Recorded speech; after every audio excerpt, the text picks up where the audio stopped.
बड़ी खबर के साथ जो आ रही है यूपी से, जहां 200 करोड़ का कैश कांड हुआ था। आरोपी है पीयूष जैन। खबर ये आ रही है कि इस मामले में सोशल मीडिया पर एक खबर वायरल हुई कि पीयूष जैन की काली कमाई के वाइट होने की खबरें आ रही थी।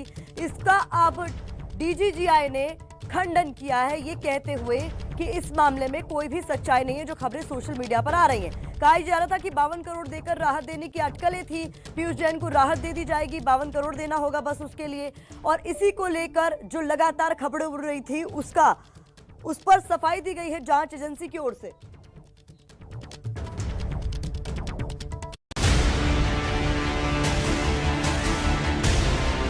क्या पीयूष जैन की मुश्किलें खत्म हो जाएंगी? क्या 52 करोड़ रुपए चुकाकर पीयूष जैन बच जाएगा? क्या 145 करोड़ रुपए पीयूष जैन को वापस मिल जाएंगे? केंद्रीय एजेंसियों की जांच के बीच ये सवाल सोशल मीडिया पर इसलिए तैर रहे हैं क्योंकि कई खबरों में दावा किया गया था कि जीएसटी इंटेलिजेंस ने पीयूष जैन के घर से बरामद हुए कैश में से 177 करोड़ रुपए को टर्न ओवर मान लिया है। अटकलें इस बात की भी थी कि 52 करोड़ रुपए टैक्स काटकर बाकी की रकम पीयूष जैन को वापस मिल जाएगी।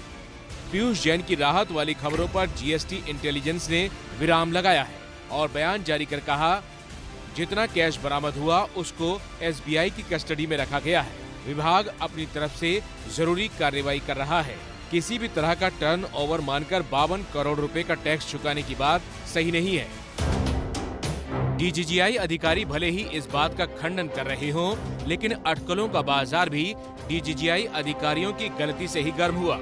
कोर्ट में दिए ग्राउंड ऑफ अरेस्ट में जीएसटी इंटेलिजेंस ने लिखा, 177 करोड़ रुपए की रकम माल सप्लाई के जरिए अर्जित की गई। इसी पर विभाग ने 31.5 करोड़ रुपए की चोरी मानी है। इसके अलावा कुल रकम पर 15% पेनल्टी और कुल ब्याज 52 करोड़ के पास होता है। डीजीजीआई अफसरों ने टैक्स की बात लिखकर गलती कर दी है। कानून के मुताबिक यदि आप किसी तथ्य से इनकार नहीं कर रहे हैं तो इसका मतलब है कि आप उसे स्वीकार कर रहे हैं।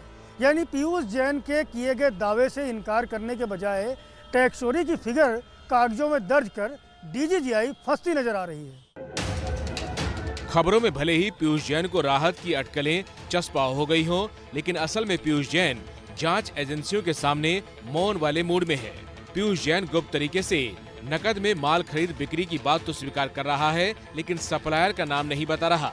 फिलहाल डीजीजीआई ने बरामद रुपयों को कानपुर एसबीआई में जमा कर दिया है और भारत के राष्ट्रपति के नाम पर एफडी करने की अर्जी दी है।